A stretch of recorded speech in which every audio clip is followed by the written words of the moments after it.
Boa noite a todos. Estamos aqui mais uma vez para poder trazer a nossa aula de hoje, aquele nosso encontro de todas as quintas-feiras, que todos possam ser muito bem-vindos, mas para que a gente possa estudar, para que a gente possa ir mantendo contato. Boa noite, Ana, tudo bom? Gostoso ver vocês aqui, né? E eu falei que é gostoso a gente poder estar junto e não ter que enfrentar esse friozão que tá aí fora, não é mesmo, gente? Tá muito gostoso a gente aconchegadinho aqui dentro de casa, né? Tudo bem com você, Ana? Como é que passou a semana? Tranquilo? Que bom, que bom. Tudo bom, Neuza? Seja bem-vinda. Vamos esperando todo mundo chegando, gostoso, para que a gente possa estudar. Tem algumas pessoas que me ligaram essa semana perguntando se mesmo que elas não estivessem matriculadas na escola, podem assistir? Podem assistir, não tem problema não. Boa noite, Sara, tudo bom? Dá um beijão na Carolina. Nesse ponto, gente, o estudo, ele é tão contínuo,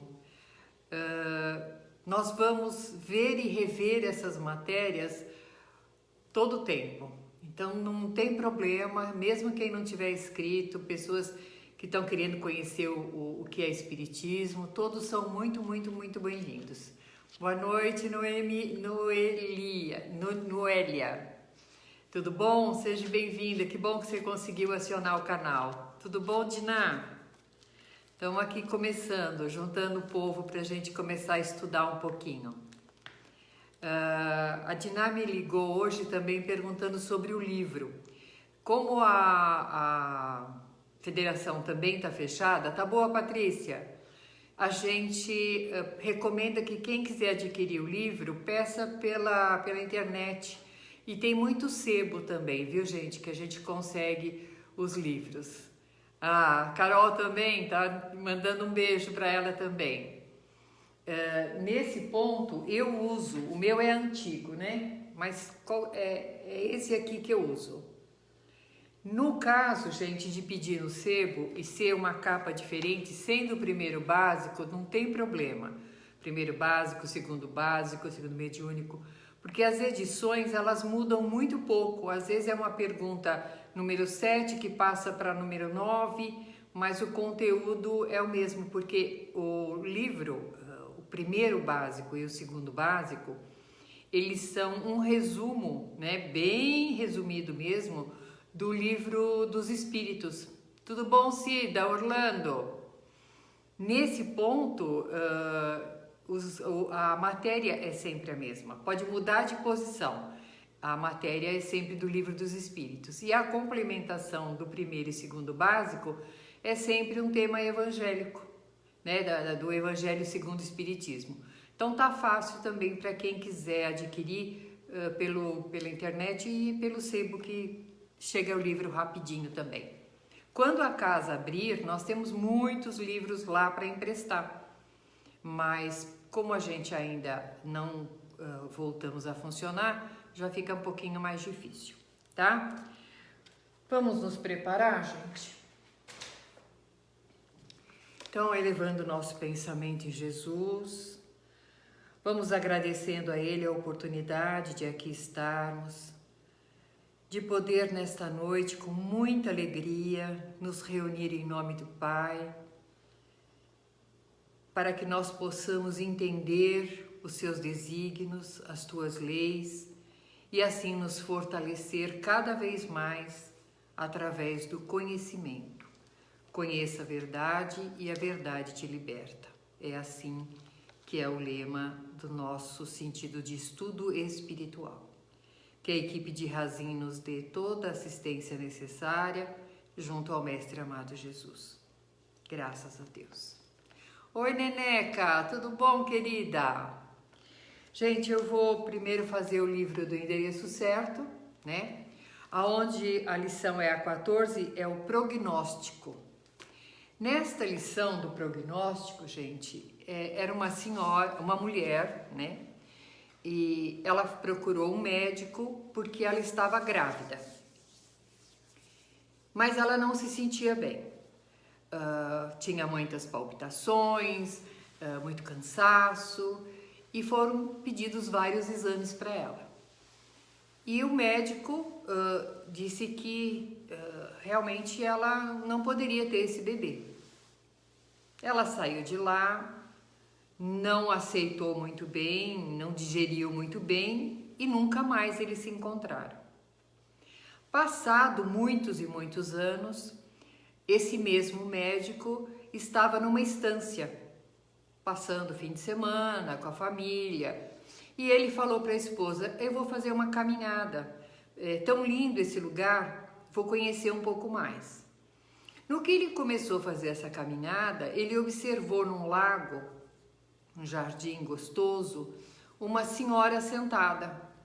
E ele olhou, os cabelos já estavam brancos, mas ele falou: eu acho que é essa senhora, eu acho que é ela.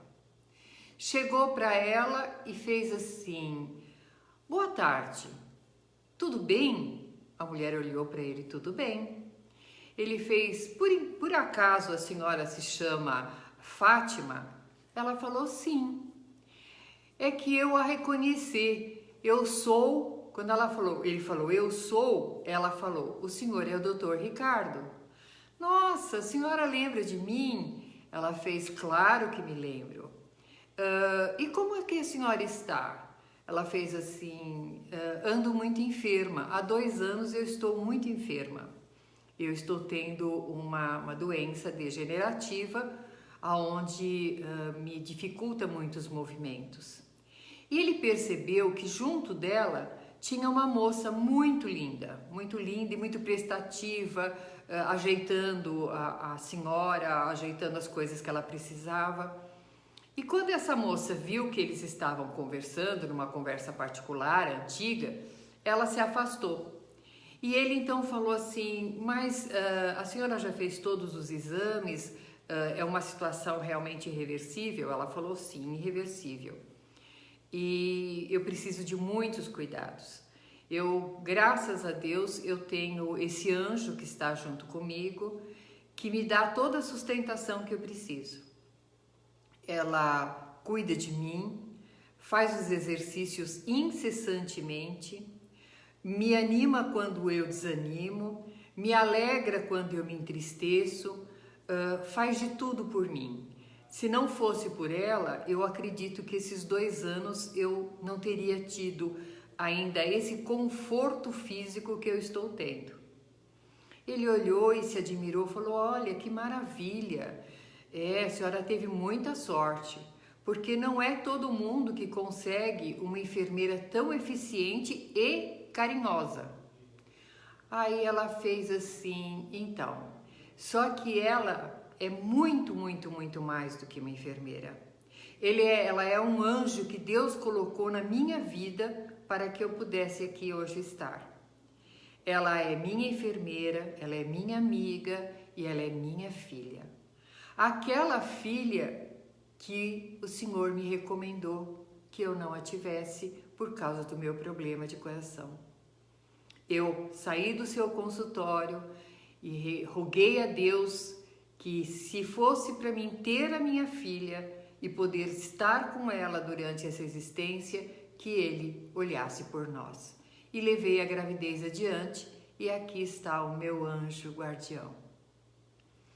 Essa lição, gente, é uma história, né? Mas nós temos muitos casos onde os médicos diziam: não tenha essa criança vai nascer com defeito, essa criança vai ser assim, a mãe pode morrer. E os pais insistiram em ter os seus filhos. Por quê? Porque eles sentiam no seu íntimo que era esse o caminho. Nós temos um caso também muito próximo, aonde também foi colocado que a criança nasceria com problemas. A família não quis fazer, A criança hoje já está lá com seus 30 e tantos anos, maravilhosa e sendo realmente também um anjo na vida dessa família. Por isso que às vezes a gente precisa colocar a fé no ponto assim, de sentimento. O que Deus está querendo me falar? Segura firme na minha mão que vai dar tudo certo. E a gente às vezes insiste e dá realmente certo. E se nós insistirmos em trazer um filho no mundo, mesmo com os riscos, e nós partirmos nesse momento, não podemos esquecer da justiça divina, que é o que a gente vai falar hoje da aula. Se ele precisaria passar pela orfandade, ele viria por uma mãe que teria um comprometimento e que não poderia ficar com ele. Tudo está dentro do padrão e da permissão do Pai Criador e do nosso merecimento, não é mesmo? O que a Patrícia está me falando? A Diná, boa noite, Diná. Boa noite, Ângela, o vídeo... Tá sem som, gente? Tem pessoas que às vezes ficam sem som. Se vocês estiverem sem som, dá um alô para mim. Oi, Aninha, tudo bom? A semana que eu fiz o evangelho, acho que é o evangelho passado, você consegue ouvir? Então, acho que é o teu aparelho, Patrícia, que deve estar com problema. Porque essa semana também eu fazendo o evangelho e algumas pessoas diziam que não estavam ouvindo. Então, tá bom. Então, vamos continuar. Oi, Márcia, tudo bom? Então, vamos lá. A lição de hoje, gente, ela é a lição número 11, né, do primeiro básico. Ela fala sobre a pluralidade das existências. Tá ouvindo agora, Ana? Tá bom. Acho que só a Patrícia mesmo que tá com problema. E na pluralidade das existências, gente, eu brinquei com vocês na última aula que se a gente considerasse que não teria uma vida depois dessa e que a gente só teria uma existência, nasceu, cresceu, morreu e acabou-se tudo, as coisas ficariam muito injustas, né? E desde os tempos mais remotos, muitos povos tinham a sensação de que haveria alguma coisa pós-morte. Jesus, quando ainda conversando com os apóstolos, pregando, ele disse a Nicodemos, era um doutor da lei, chegou para ele bem discretamente e falou: Senhor, como que eu posso atingir o reino dos céus? E ele disse: para atingir o reino dos céus é preciso nascer de novo, da água e do Espírito. Nicodemos responde para ele, isso é bíblico, gente: como eu posso, um homem velho, voltar ao ventre da minha mãe? E ele responde de novo: em verdade vos digo que para nascer de novo, para atingir o reino dos céus, é necessário nascer de novo, da água e do Espírito. A fonte criadora da época, energia e tudo mais, só se conhecia a água, entendeu? E o Espírito, então a matéria e o Espírito. Oi, Carlos, tudo bom? Uma outra passagem também, quando se falava que estavam esperando Elias, né? Então o povo judeu esperava Elias, reencarnação, o nascimento de Elias. Jesus então responde: ele já esteve convosco, vocês não o reconheceram e o decapitaram. Então ele dizia que Elias, tão aguardado, já tinha reencarnado, não tinha sido reconhecido, né? Porque ele veio em outra posição e foi decapitado pelo próprio povo. Aí ele está dizendo, já teve aqui, ele já foi, já voltou e provavelmente, se for a necessidade, ele volta de novo. Oi, Mariângela, tudo bom, querida? Então, sobre a pluralidade das existências, gente, quando a gente teima em achar que não tivemos uma outra vida, é só olhar para nós assim com olhos bem abertos, né? Por que que eu tenho tal tendência? Da onde eu tirei tal ideia?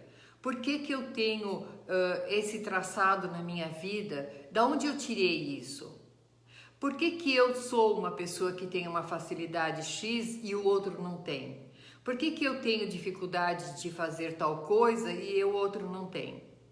Essas situações, elas só se explicam com essa caminhada das várias encarnações. Cada um vai adquirindo no seu tempo as suas qualidades, as suas evolução, os seus talentos. Muitas vezes, oi Danilinho, tudo bom? A gente desperta para uma coisa que a gente começou a fazer, de repente parecia que a gente fez isso a vida inteira. Às vezes um conhecimento, a gente lê e fala assim, nossa, isso aqui eu já sabia, mas da onde que eu nunca vi isso aqui na Terra, na minha vida? Foi visto em outras encarnações. Nesse ponto, Bezerra de Menezes, ele foi criado numa família católica, né? Ele não era espírita. E ele estava indo, se não me engano, para uma reunião política, porque ele virou político, e no caminho deram para ele o Livro dos Espíritos. No bonde, ele abriu o Livro dos Espíritos e começou a estudar, a ler. Ele entra nessa reunião política e ele diz assim, eu sou espírita, porque tudo que eu li nesse livro aqui, nada me é novidade, é apenas uma recordação. Se Bezerra de Menezes foi criado numa família católica, ele não tinha tido contato com o espiritismo. Ele leu o livro e recordou o que ele já sabia. Então era uma sequência da vida que ele já tinha tido esse conhecimento espiritual, ele só veio para dar sequência no trabalho espiritual que ele realizou de uma forma tão perfeita e maravilhosa.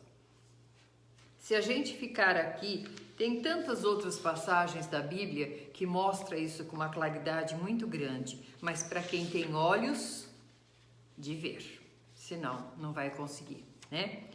Então, se a gente ficar falando de tantas e tantas revelações, a gente vai ficar falando o dia inteiro, porque tem muita coisa. O que eu queria ressaltar aqui é, como eu falei a semana passada, nós temos a reencarnação como oportunidade de progresso. E aí eu pergunto, quantas reencarnações eu vou ter direito de ter?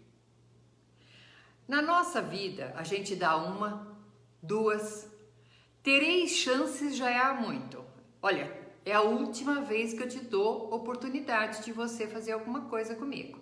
Se você pisar na bola de novo, acabou. Pode me esquecer. Na parte do Senhor, Ele nos dá quantas oportunidades reencarnatórias nós necessitarmos. Primeiro, porque nós precisamos reencarnar para desenvolver o conhecimento. Lembra que eu falei em aulas passadas? Fomos criados simples e ignorantes. Então, nós precisamos ter conhecimento. Então, nós vamos ter reencarnações praticamente básicas para que a gente possa começar a viver o mínimo em sociedade. Depois nós vamos começar a adquirir o conhecimento intelectual. Depois a gente vem com o conhecimento moral, para que a gente possa ter as duas asas, o intelectual e o moral, para caminhar. Mas desde que nós reencarnamos, nós temos o livre-arbítrio, onde a gente faz as nossas escolhas. E como eu já disse em aulas passadas, às vezes a gente pega bifurcações na nossa vida. Mesmo que a nosso íntimo fala, não é legal, a gente vai e teima. Por isso, as encarnações às vezes ficam dolorosas ou mais longas. Nós poderíamos ter menos reencarnações apenas para adquirir o conhecimento intelectual, moral e utilizá-lo ele da melhor forma.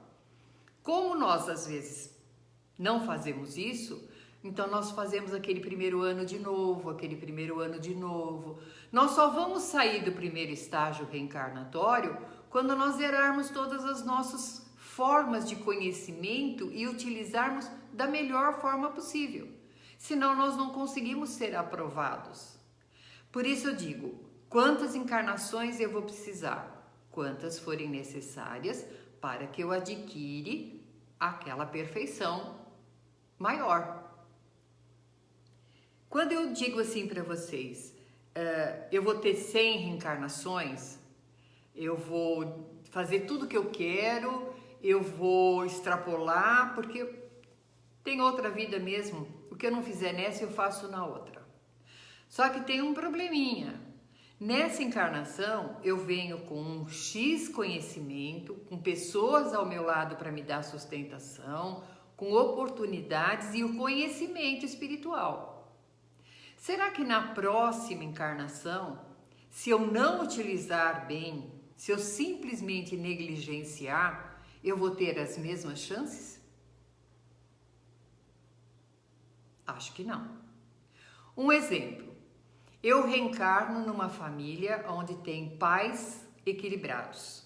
Olha, já é uma coisa bonita hoje em dia, principalmente, né? Pai, mãe equilibrado, família bonitinha, tal. Eu tenho uma irmã que não sei porquê, desde pequenininha, não gosta de mim. Ela olha para mim e fala, eu te odeio. Mas o meu pai e minha mãe sempre nos dá um jeitinho de conciliar, de nos unir e de fazer com que eu não sofra tanto com essa situação com a minha irmã. E eu vou tentando vencer, até que determinado ponto a minha irmã se cansa de dizer que me odeia e ela consegue pelo menos conviver comigo, tá? Eu não prejudiquei ela, eu só não entendia porque ela não gostava de mim. Quando eu desencarnar, eu vou leve, não odeio ninguém, aproveitei bem o que meu pai e minha mãe me ensinaram. Vou reencarnar de novo? Vou reencarnar de novo, porque eu preciso ter o conhecimento intelectual e moral. Ainda não adquiri. Eu vou ter direito de ter uma família equilibrada de novo. Eu vou ter direito de ter essa minha irmã, às vezes, ou algum outro espírito que precisa estar comigo, mas de uma forma mais leve, uma forma mais amiga. E eu vou tendo mais condições de aperfeiçoar os meus desafios reencarnatórios. Agora vamos pegar o segundo ponto. Eu venho reencarnada com um pai e uma mãe equilibrado, tá? E venho com essa irmã que me odeia. Ela diz, eu te odeio. Eu falei, eu também te odeio.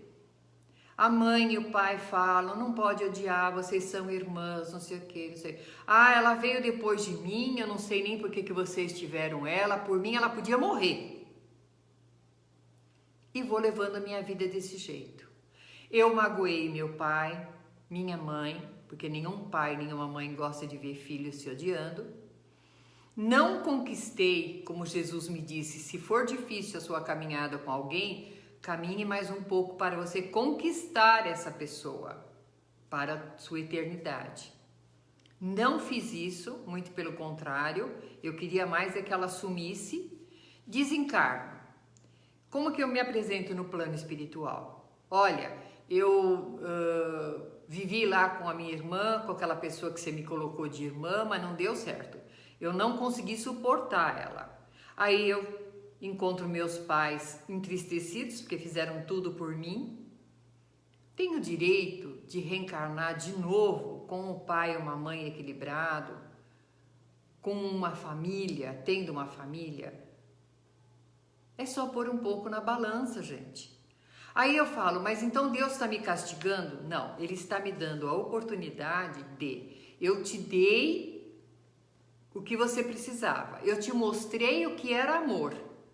Que você recebeu dos seus pais amor. Para que você pudesse distribuir isso para sua irmã que tinha mais dificuldade. Você não quis usar. Então agora você vai cavar para ter amor. Você vai cavar para ter amor. Aí eu reencarno, tô dizendo um exemplo, tá, gente? Que cada caso é um caso.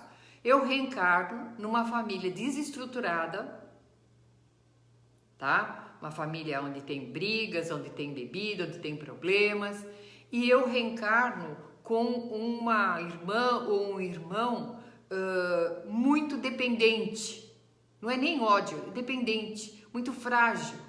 E eu então preciso proteger esse meu irmão, essa minha irmã, das possibilidades de perigo que os pais oferecem.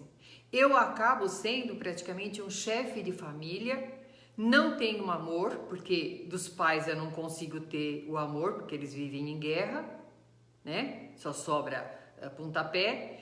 E ainda não tenho o amor do meu irmão, da minha irmã, porque eu preciso amar ele, para que ele se mantenha em pé. Mas eu estou reencarnada. Como eu vou fazer essa limonada agora, vai depender de mim. Se eu falar, eu odeio meus pais, eles não me amaram, eu não pedi para nascer com eles, eles podiam sumir, não sei o que, não sei o que, não sei o que. E esse fardo que está aqui do meu lado ainda, vai piorar. Eu vou reencarnar de novo, mas vai piorar. Vai piorar. Nesse ponto que a gente precisa entender, eu vou ter quantas chances eu precisar, mas o pai não passa a mão na minha cabeça. O pai criador não é como a gente. Não, filhinho, fica bem, tudo bem, a mamãe vai fazer de novo para você, a mamãe vai dar de novo para você, a mamãe te ama do mesmo jeito. O pai nos ama do mesmo jeito, só que é sim, sim, não, não. Não aproveitamos a oportunidade, seja ela profissional, social, familiar, pessoal, não aproveitamos o que nós precisamos fazer nessa encarnação, que eu já falei na aula passada, a gente vem com uma programação, não é assim que somos fantoches, nós reencarnamos com determinações de utilidade para o nosso progresso, tá? Mas podemos usar o livre-arbítrio de fazer ou não fazer. Nascemos com predisposições, falei isso a semana passada, que nós podemos torná-las leves ou mais pesadas. Agora, até que eu chegue à perfeição, eu vou estar reencarnando.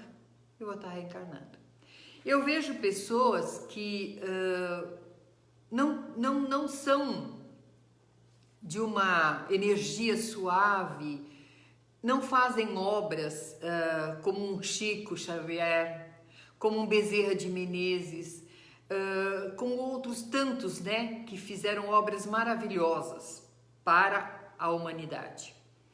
E essas pessoas, naquela condição de entendimento que elas possuem, elas falam assim: eu estive num lugar aonde me falaram que essa aqui é a minha última reencarnação, que daqui eu não preciso mais reencarnar. Eu olho e falo assim: meu Deus, né? Se eu preciso aprimorar o meu espírito através da reencarnação, como que uma pessoa que ainda não adquiriu a sabedoria que eu estou falando, gente, é a sabedoria divina, a sabedoria de saber viver, de saber estar com as pessoas, de ser útil, a sabedoria que só com muitas existências nós vamos adquirindo essa maturidade espiritual que o Danilo falou a semana passada, a maturidade espiritual que não se adquire em uma encarnação só.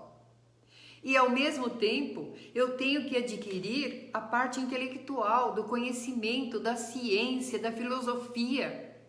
Será que eu já coloquei tudo isso dentro de mim para que seja a minha última encarnação?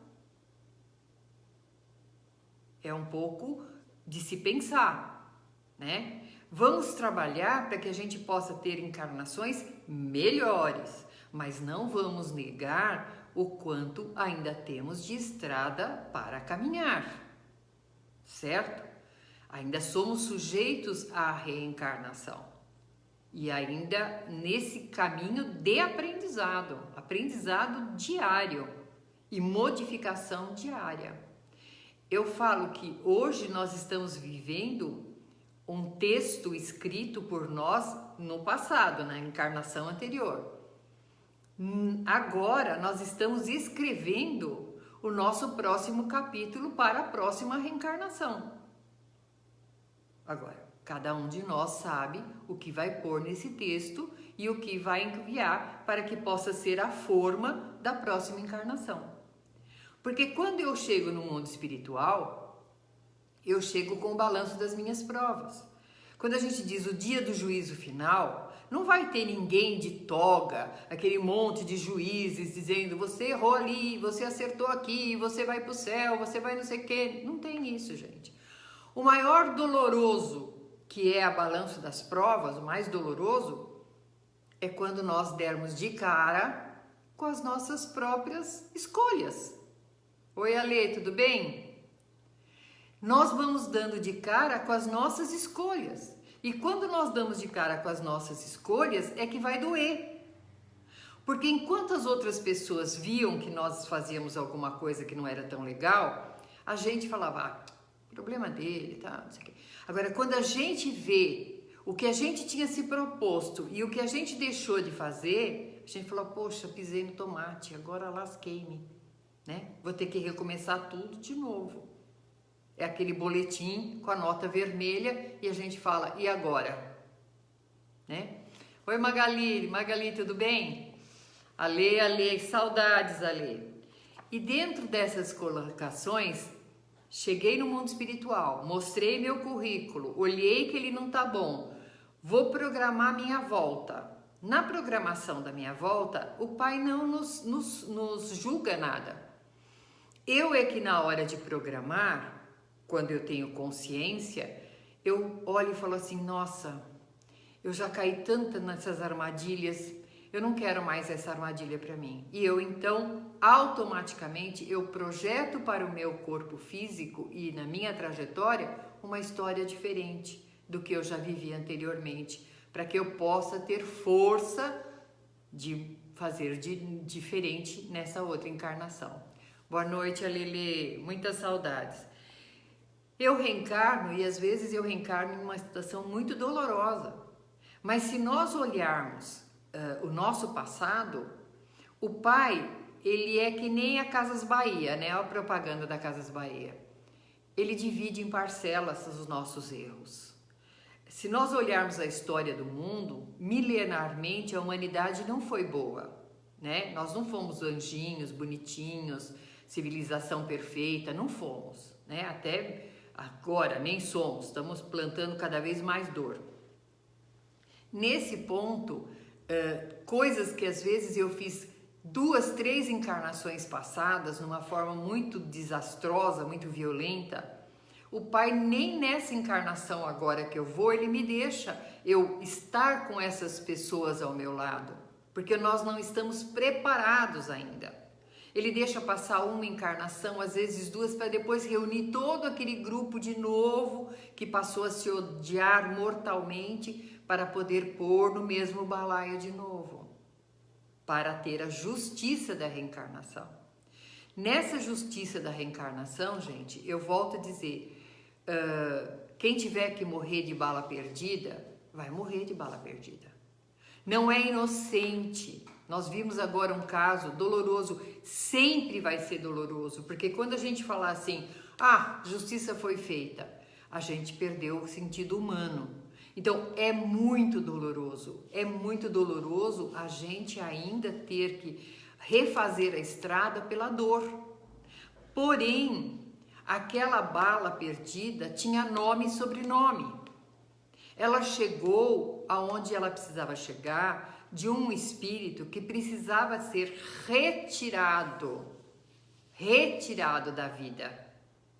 Ele não foi, que nem eu falei a semana passada, existe aqueles fatos que vão tirando a vida devagarzinho, o plano espiritual vai desligando. Não, ele foi retirado da vida, porque ele tinha uma prova de desencarne violento.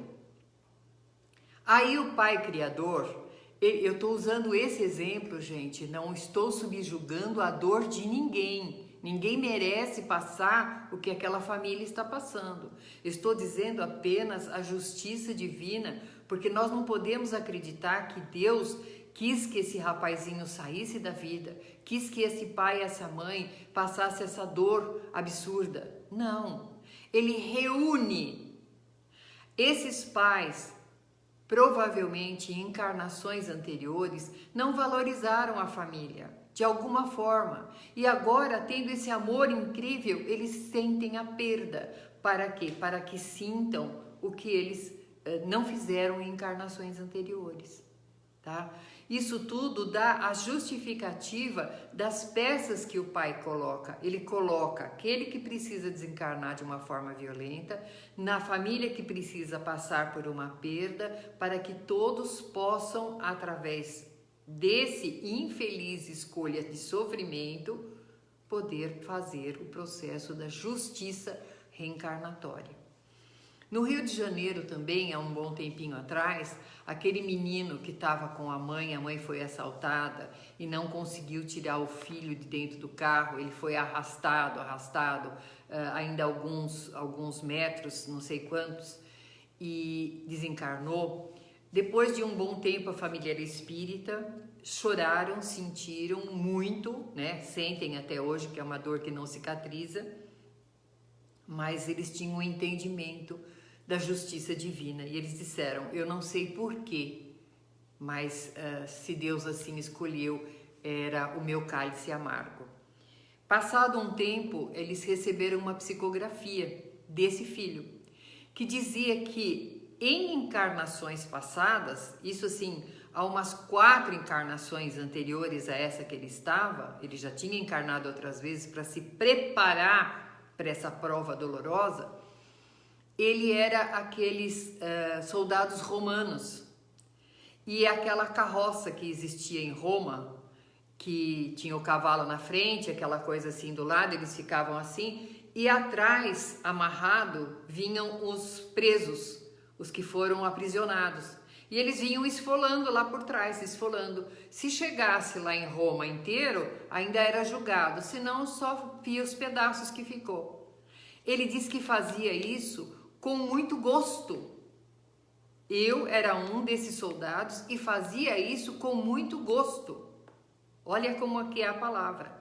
E ele precisou de algumas encarnações para ele se preparar, porque ele sabia que ia ser difícil. Que aquele gosto que ele tinha de ver o outro morrendo aos pedaços lhe causaria a dor que ele causou naquelas pessoas. Ele fez isso com 500 pessoas? Não sei. Ele passou uma vez só.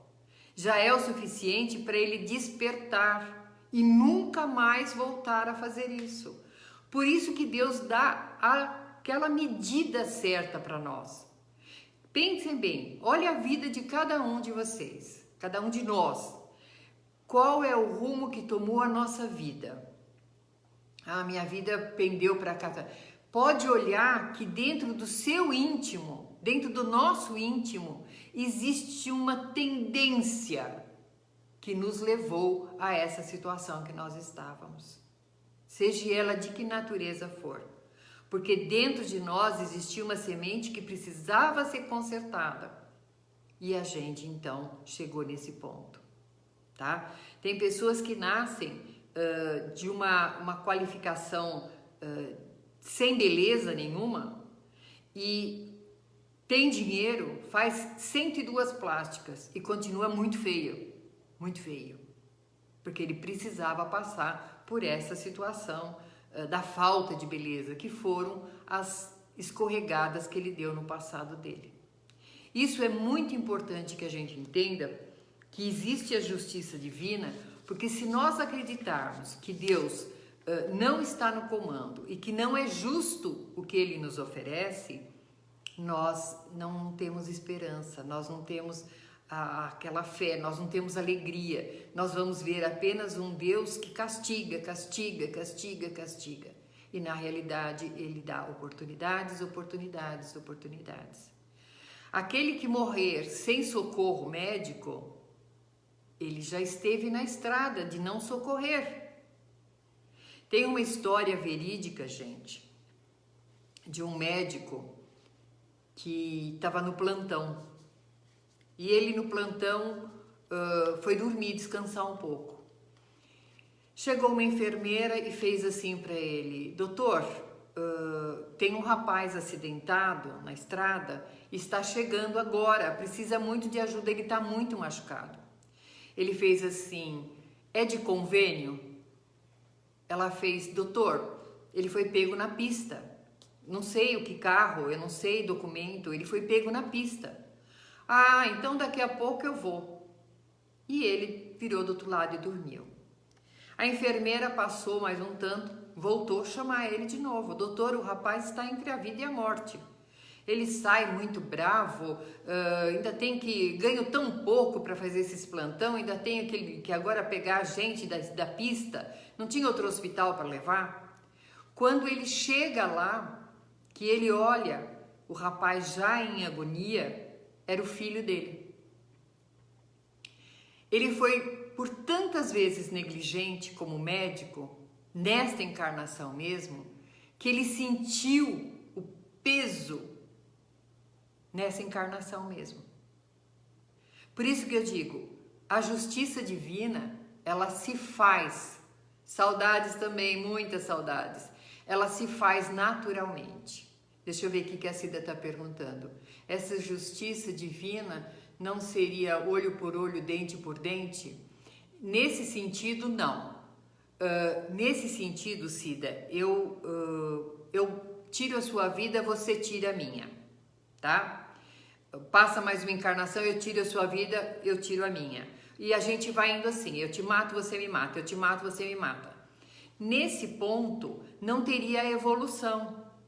Como Deus nos dá o esquecimento do passado e nos coloca de novo no mesmo ponto, Ele vai dar a oportunidade de a gente fazer diferente, mesmo que eu tenha a chance de te matar. Eu vou falar: não, eu não quero mais isso para mim. Eu tenho o direito de fazer escolha. É muito importante essa pergunta que você me fez, porque fica assim: vingança. Não. Às vezes, aquela pessoa que eu tirei a vida, ela já entendeu que ela precisava desencarnar de uma forma violenta, que eu fui o instrumento, eu escorreguei, eu fracassei na minha prova. Eu era uma pessoa violenta e fracassei na minha prova. E ela entendeu que ela precisava desencarnar de uma forma violenta, e para que isso acontecesse, Deus precisava pegar uma pessoa violenta, que tivesse coragem de fazer isso. E mesmo assim, na última hora, eu poderia falar: não, não vou fazer. E essa pessoa ia ainda viver um tempo, depois ela morreria atropelada num trem, sei lá eu, se ela tivesse uma morte violenta para ter. Mas não seria pela minha mão, entendeu? Agora, se eu fracassar, eu faço com que a dele se cumpra, a prova dele se cumpra. E eu posso nunca ter estado com ele em nenhuma encarnação. A minha sorte é que ele me perdoou, ele entendeu e me perdoou. Eu poderia ali estar arrumando um inimigo para outra encarnação que eu não tinha nessa vida. Eu espero assim, se eu não me fiz explicar, gente, coloca aí que vocês não entenderam. Uma posição: Deus coloca aquele que precisava passar por uma prova de ensinamento, de dor, tá? Com aquele que precisava passar pela dor. Era a predisposição dele, ele precisava ter essa situação. Uma forma, outra forma. Eu sou uma pessoa extremamente materialista. Pão dura mesmo, pão dura. O dinheiro eu prendo, não tem como faça. Eu desconfio de todo mundo, Por que eu tenho essa tendência? Porque eu tenho no meu íntimo que eu já fiz isso com alguém. Oi, Ilma, tudo bem? Oi, Danilinho, deixa eu ver o que o Danilo fala. Então, as provas e expiações vêm todos suficientemente para tocar e mudar nosso espírito, exatamente. Ela vem para fazer a mudança de conceitos. Voltando nessa situação do dinheiro, por que eu sou tão suvina? Por que eu desconfio de todo mundo? Porque eu uso da medida de que alguém pode me roubar. Porque em encarnações passadas, eu já fiz isso. Eu já cobrei. Por isso que eu desconfio tanto. Aí pergunta, você já teve algum problema? Alguém já te passou para trás? Não, ninguém passa para trás. Sou esperta, eu estou sempre atenta. Agora, por que eu tenho esse receio? Porque eu tenho o pé na cozinha. Para que eu me modifique, porque eu continuo extremamente materialista, pão dura, desconfiada. O pai coloca alguém que em passado também já foi larápio. E ele vem com aquele rostinho meigo para fazer a mudança nessa vida. E o pai então coloca ele em prova. Olha, ali tem dinheiro.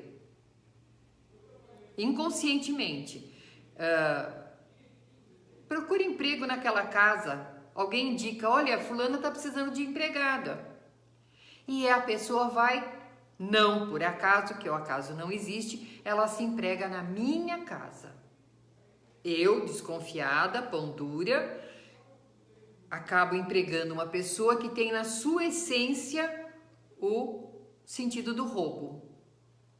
Na hora, eu posso bobear, eu dormi, esqueci uma chave pendurada ali do meu dinheiro secreto, e essa pessoa olha e faz assim, nossa, a chave tá aí, eu vou pegar tudo e vou me mandar. E ela faz isso.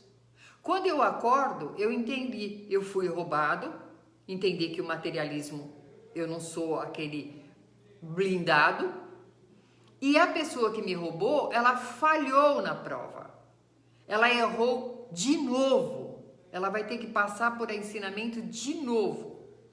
Segunda posição, eu, materialista, durmo, cochilo com a chave pendurada. Ela vem me trazer um chá, ela vem perguntar alguma coisa e ela olha a chave pendurada. E ela fala, se eu pegar essa chave vai ser a minha libertação, eu pego tudo e sumo do mapa. Ela chega, o dedinho assim, tremer para pegar a chave. Aí a consciência, quando ela planejou a reencarnação, fala assim, você vai fazer de novo? Você vai se afundar de novo? Os mentores falam para ela. Ela fala assim, não vou fazer isso não, depois vai que eu sou presa. Sai, deixa o chá e vai embora. Ela venceu a prova. Eu vou ter que passar pela perda para não dar tanto valor ao dinheiro de uma outra forma. Por isso que não é olho por olho, dente por dente, porque sempre tem a oportunidade do ensinamento no meio. Deu para entender, Cida? Se não deu, eu falo de novo, sem problema, tá bom? Ô, André, tudo bem, Andreinha? Seguindo, alguma pergunta mais sobre justiça da reencarnação, gente? Tem vários exemplos e sempre lembrando, cada caso é um caso. Uma vez nessa aula, uma pessoa perguntou, então quando eu ver alguém comendo lixo na rua, eu tenho que pensar simplesmente, é a prova dele, virar as costas e ir embora? Não. Aí nós vamos perder a condição humana. Ele já tem uma prova dolorosa. Se eu puder aliviar essa prova, é de dever nosso aliviar a prova. É de dever nosso. E não julgar, porque nenhum de nós sabe o passado que tem. E a gente sabe que santo a gente não foi. Eu falei para vocês agora, é só consultar a história da humanidade. Entendeu? Então tá bom. Que bom. Eu sempre falo assim, gente, se não entendeu, pergunta de novo, a gente responde, que às vezes a gente não pergunta e é a pergunta que outras pessoas queriam fazer, tá? Sem problema. Eu tendo condições de conhecimento, eu respondo com muito gosto, tá bom? Quando nós temos essa sensação que a pessoa está fazendo errado, ninguém pune, a lei não pega, ele continua fazendo errado, mas todo mundo tá vendo, tá enganando, tá ludibriando, tá me roubando, tá batendo na pessoa, se faz de santo e não é, e a gente fica desesperado. Cadê a justiça? Cadê a justiça? A justiça dos homens, ela é falha. É falha. Eu posso ter aprontado o máximo e passei assim aquela franelinha limpando tudo onde eu passei, o crime perfeito, tá? Só que pela justiça divina não existe crime perfeito. Eu posso desencarnar agora como um santo, mas na outra encarnação eu vou passar pelo reajuste. Eu vou ser às vezes acusado de coisas que eu não fiz, porque eu fui na outra, eu fiz na outra. Tinha um livro da Zíbia, tempo que a Zíbia escrevia coisas assim mais concretas, e eu não lembro o nome agora do livro, não lembro o nome. O rapaz, ele reencarnou como filho da empregada. E a patroa criou ele assim, junto com o filho dela, com muito amor, muito amor, muito amor. Deu escola, oportunidade para todos. O livro chama Somos Todos Inocentes, gente. Quem puder, compre, pede, baixa esse livro, Somos Todos Inocentes. Num determinado período, os dois foram para a faculdade, fizeram faculdade e tal, e numa coisa de uma situação que eu não lembro bem qual que era, o filho da patroa morreu, assassinado. E colocaram o rapaz na cena do crime de alguma forma. E o rapaz dizia, eu não fiz isso, eu sou inocente, eu não fiz isso. Foi julgado, foi preso, mas ele sempre dizia que ele não tinha feito aquilo. E passou anos preso e ele dizia, eu não matei, eu amava ele, ele era um irmão para mim. A família toda virou em sofrimento, tudo mais. E um advogado, uma advogada, se não me engano, se interessou pelo caso e começou a esmiuçar. E de repente, depois de algum tempo, ela conseguiu achar realmente a pessoa que tinha assassinado o rapaz e tirou ele da cadeia. Quando foi ver a verificação, os livros da Zíbia, eles sempre têm um centro que dá depois todas as informações. Eu estou procurando um desse que fala de presente, passado e futuro, mas não encontrei ainda não. Mas os livros da Zíbia sempre tinham. E quando ele foi fazer um trabalho, um tratamento espiritual, foi declarado para ele que na outra encarnação, ele realmente tinha feito o crime perfeito, perfeito. Ninguém pegou.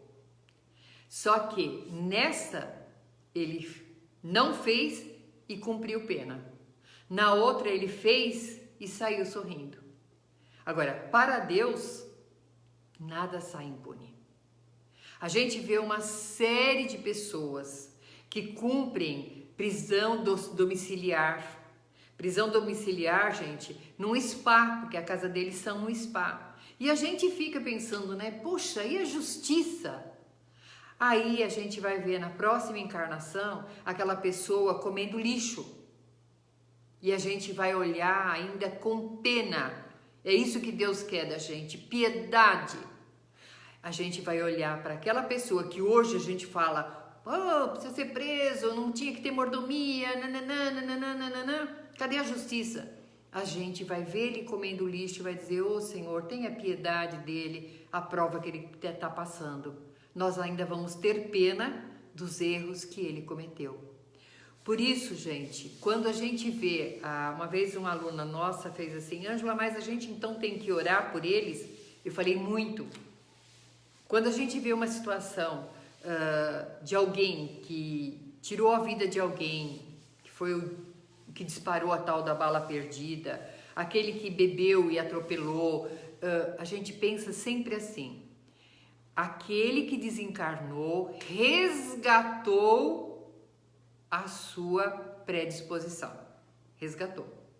Porque se não fosse para ele desencarnar, passou até um filminho esses dias na internet, o rapaz lavando lá, ele foi se afastando, conforme ele deu 3 passos para frente, o carro parou, ainda derrubou a placa, ele ainda conseguiu sair da placa, porque não estava na hora dele desencarnar, era só para dizer, ó, cuidado. Se eu cheguei a desencarnar, era a minha hora, então, que se faça cumprir. Agora, aquele que provocou, nós temos que ter pena dele, porque ele vai ter que um dia acertar o erro que ele cometeu. No Evangelho diz assim, os escândalos hão de vir, isso é bíblico, os escândalos hão de vir. Quer dizer, vai vir, aquela coisa que nos escandaliza, que nos choca. Agora ele complementa, ai daqueles por onde venha o escândalo. Ai daquele, coitado daquele, tenha piedade daquele que provocou o escândalo. Porque toda lágrima que a gente derramar, que a gente fizer o outro derramar, nós vamos ter que secar. Toda dor que nós causamos ao próximo, nós vamos ter que consertar. Para quê? Para que a gente possa sair vitorioso nessa encarnação. Se eu ficar impune, qual é meu mérito? Se a gente levar pela consciência de outras filosofias de vida, eu fui uma pessoa desleixada, eu fui uma pessoa desonesta, eu fui uma mãe relapsa. Na hora de eu desencarnar, eu chamo alguém e esse alguém diz assim, arrepende de tudo que você fez nessa vida? Arrependo, sim, senhor, vai para o céu. E aquele que fez tudo certinho? Qual é o mérito dele ter feito tudo certinho? E aquele que eu tirei a vida e que não aceitou desencarnar? Fica assim? Desculpa. Eu vou fazer de novo, gente, porque eu não senti na pele o que eu provoquei para o outro. Eu só vou ver a medida do meu ato que prejudicou o outro quando eu passar por ele. Eu não posso falar, eu imagino a sua dor, eu imagino o seu pesar, eu lamento profundamente essa situação. Não, eu não estou aprendendo nada. Na próxima esquina eu vou fazer de novo. Deus tem que me mostrar um jeito de eu não querer fazer de novo. E é através desse processo reencarnatório, às vezes, de uma situação mais dolorosa, onde se faz a justiça divina, para que nunca mais, a partir da hora que eu sentir que o fogo queima, eu nunca mais vou querer queimar ninguém. Deu para entender, gente? Podemos passar para frente mais um pedacinho? Nós temos mais uns 5 minutinhos de aula, tudo bem? Aqui na parte de C, ele fala sobre os laços de família são fortalecidos pela reencarnação e quebrados pela unicidade das existências. Usando aquele nosso primeiro exemplo, gente, a minha mãe, meu pai maravilhoso, amoroso, cuidadoso e a minha irmã que não gostava de mim. Tá? Vivemos uma encarnação toda assim, meio latindo, meio lambendo, meio latindo, meio lambendo, e eu não aceitei a minha irmã a encarnação inteira. Quando desencarna, o que acontece? Minha mãe e meu pai vão para o céu, porque eles são os amores, só deram amor, né? Eu fico lá pelo purgatório, sei lá eu, pro inferno, sei lá eu para onde. E a minha irmã me odiando ainda por uma existência e mais uma existência e mais 2 existências. Só tem uma vida. Eu fico lá no mundo espiritual, né? Meu pai e minha mãe vai para o céu. Eu e minha irmã, acho que vão as 2 para o inferno, não sei, uma fica no purgatório. E aí, a gente nunca mais vai se acertar? Nunca mais? Então, para que a gente viveu junto? Para que a gente tinha que passar por esse período de perrengue, uma odiando a outra? Ou mesmo se eu não odiei, ela me odiando? Qual a finalidade? Acabou. Vocês nunca mais vão se encontrar.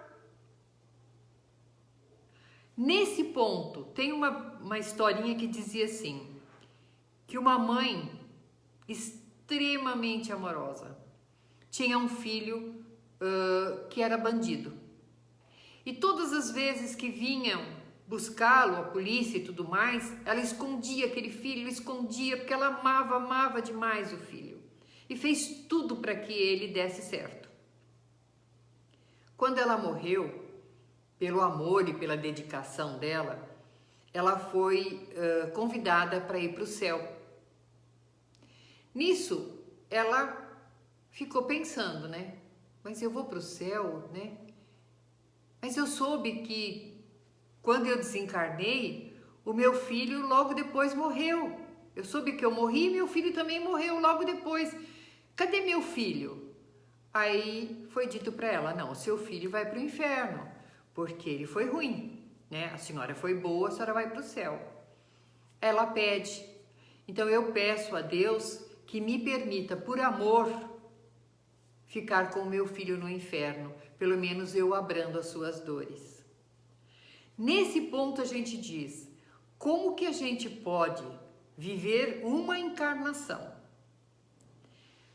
com um familiar, minha mãe mesmo, 86 anos, né? Nós tivemos o privilégio de tê-la conosco, eu sou 22 anos mais nova que ela, todo esse período. E se nós nos amamos profundamente, nós não vamos ter outra existência junto? Nunca mais? Porque acabou. Então, nem pelo amor, nem pelo ódio, nós não vamos nos acertar mais? Eu prejudiquei uma pessoa, eu não vou ter a chance de consertar isso com ela? Então, a unicidade da família, assim no sentido de que nasceu, cresceu, morreu, não tem laço, morreu, cada um vai para o seu lado, tá? Ou vai tocar a harpa, ou vai pôr brasa na lenha, fogo na lenha. No sentido espiritual, não. Nós voltamos, nós nos reencontramos. E Deus coloca os elementos que mais precisam de reajuste dentro da mesma casa. Ele coloca 1, 2 para dar sustentação e os outros pegam fogo. Mas ele joga tudo no mesmo cadinho, que é o cadinho sagrado, que eu já falei para vocês tantas vezes. O Pai Criador, ele diz que a família é um cadinho sagrado. Cadinho, gente, é uma coisa de barro. Você coloca um monte de elementos metálicos e coloca no fogo, fogo. Depois põe na água para esfriar. Depois coloca no fogo. Ali você põe todos os elementos, assim, que derretem, né? De ferros e tudo mais, de várias formas. Com o calor, aquilo vai derretendo e vai virando uma única massa. É isso que Deus quer. Ele coloca pessoas que precisam se amar, aprender a se amar, os nossos maiores compromissos, as nossas maiores dificuldades de amor em 4 paredes. Para que no atrito do dia a dia, porque a gente faz bonitinho na rua, mas em casa a gente mostra quem a gente é. No atrito do dia a dia, a gente vai aprendendo a acomodar aquela pedra na nossa vida. A gente vai começando a aceitar um pouquinho o outro, a gente vai começando a se acomodar. Quando nós já nos melhoramos, nos acomodamos, às vezes resgatamos coisas muito sérias de ódios do passado e diferenças do passado, essa pessoa retorna com a gente de novo, mas de uma forma amorosa, em uma forma de união, de somar para que a gente conquiste outros também, que não deu para conquistar tudo numa vida. Quando essa pessoa não precisar mais estar no atrito das paredes, ela vai reencarnando nas laterais da gente. Aquele vizinho que parece um pai pra gente, um irmão. Eu me dou melhor com meu irmão. E também, quando ele vê que não dá para ainda colocar na mesma parede, ele coloca essas pessoas próximas no trabalho. Eu tenho que conviver com essa pessoa. Coloca como cunhado, a cunhada, como a gente brinca, né? A sogra. Não está nas 4 paredes, mas já está nas laterais para poder se aproximar para depois jogar no mesmo balaio.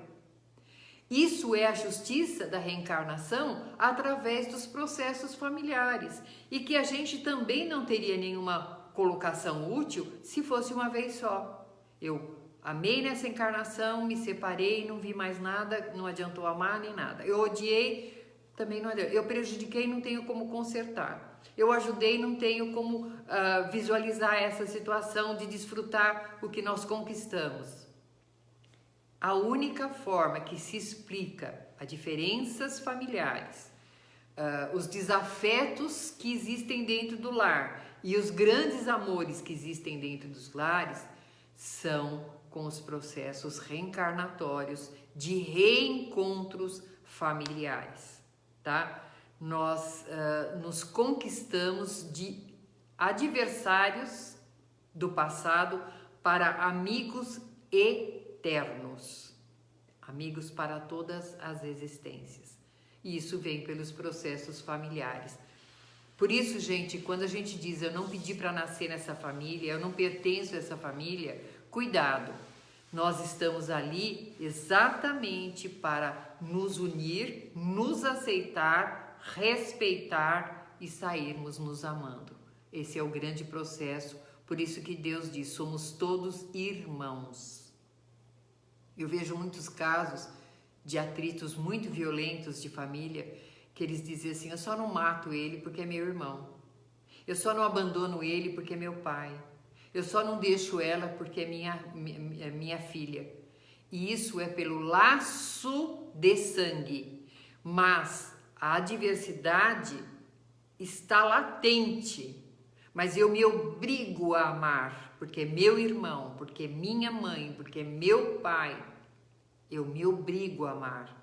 E é nesse obrigar a me amar que eu vou conseguir conquistar realmente esse amor entre a gente. Nem que seja em várias encarnações.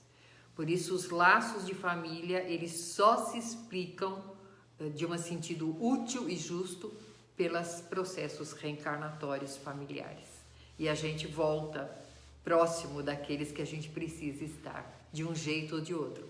Às vezes não vem pela barriga, às vezes vem pela uma adoção, às vezes vem por uma situação que a gente não previu, mas acaba caindo na mão da gente. Uma sobrinha, o pai e a mãe morrem no acidente, quem vai ficar com a bendita da sobrinha? Eu vou ter que cuidar, eu nem queria ter filho e ela ficou comigo. Nós todos nos reencontramos, como diz o ditado popular, né? Até as pedras se encontram, que dirá os espíritos. Tudo bem, gente? Alguma pergunta? Já deu nossa aulinha hoje? Se não der para fazer pergunta aqui ainda, nós temos ali uns 3 minutinhos, deixe depois no particular aí no Facebook, e assim que eu tenha condições, né? Se eu tiver condições de conhecimento, eu já deixo a resposta também para vocês. Agradeço a todos vocês que têm todo esse carinho comigo toda semana de aula. Amanhã temos aula do segundo básico com o Amauri. Que lindo, Aninha, obrigada. E voltando a dizer, a nossa casa continua funcionando normalmente. Quem quiser doar mantimentos, é só ligar para a gente e falar, deixa também recado, eu tenho mantimento, e o grupo vai buscar, porque como a casa está fechada, as cestas básicas estão sendo distribuídas normalmente. Se Deus quiser, logo nós vamos estar na casa, mas vamos continuar gravando as nossas aulas ao vivo, viu, Aninha? Neneca. São pessoas, eu brinco assim, gente, que a Ana Paula é da Austrália, a Neia é de Marília, a Simone é da Itália. Então a gente fica dando tchauzinho à distância para essas pessoas tão amadas também. E nós vamos continuar com os evangelhos e as aulas ao vivo também na nossa casa nova. E quem fazia já contribuições para a nossa casa, para manter a estrutura da nossa casa, continua fazendo a doação. É só pedir o número da conta e a gente passa para vocês, tá bom? Tudo sempre com muito carinho e sempre pensando que é muito, muito bom estarmos juntos. Um beijo para todos, gente. e vamos fazer o nosso encerramento. Mestre amado Jesus, nós te agradecemos por essa alegria desse encontro.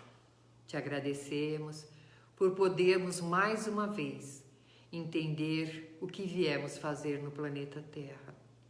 Entender que a tua misericórdia é justa, é eterna, que o teu amor é infinito por nós e que mesmo que a sua mão às vezes pese sobre os nossos ombros, sempre é para que nós possamos melhorar na caminhada que escolhemos. Esteja conosco, Jesus, nos sustentando e nos orientando. Vamos nos juntando em pensamentos de amor, envolvendo o planeta Terra, em cada cantinho possa receber o carinho, a proteção, a lucidez do amor do Cristo, envolvendo a todos os dirigentes, a todos os países, a todos que passam pela dor da perda, do desencarne, dos medos, dos abandonos, das aflições. Que Jesus possa acalentar a todas as dores, vibrando pela nossa casa de oração e por todas que levam o consolo às pessoas que necessitam. Vamos vibrando pelo nosso lar, pedindo a Jesus que banhe nosso lar de muita luz, de muita paz, de proteção, de fortalecimento e rogando, Senhor meu Deus, olhe por nós agora e sempre. Graças a Deus. Beijão, gente. Até a próxima semana. Fiquem com Deus.